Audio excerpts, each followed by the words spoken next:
कोई बुक में नहीं जाना है, दुनिया भर की किताबें हैं, पढ़ के तो ऐसे भी कुछ समझ नहीं आया आज तक, है ना। तो किताबों पे नहीं जाना है, समझना है।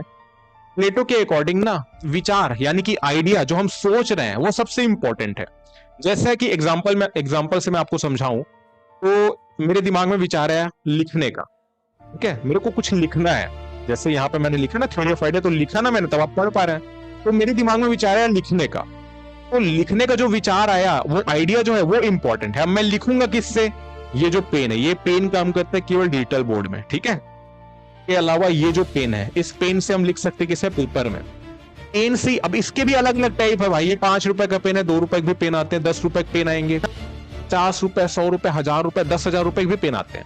सभी काम क्या कर रहे हैं? लिखने का ही तो काम कर रहे हैं ना। अच्छा, पेन से ही नहीं लिख रहे हैं, आप पेंसिल से भी लिख सकते हैं, ठीक है। तो आप लिख तो बहुत सारी चीजों से सकते हैं, ठीक है। ये सारी जो चीजें है ना, ये क्या है? मटेरियल है। असली में इसका काम क्या है? लिखने का काम है। लिखना जो है वो एक विचार है, एक आइडिया है।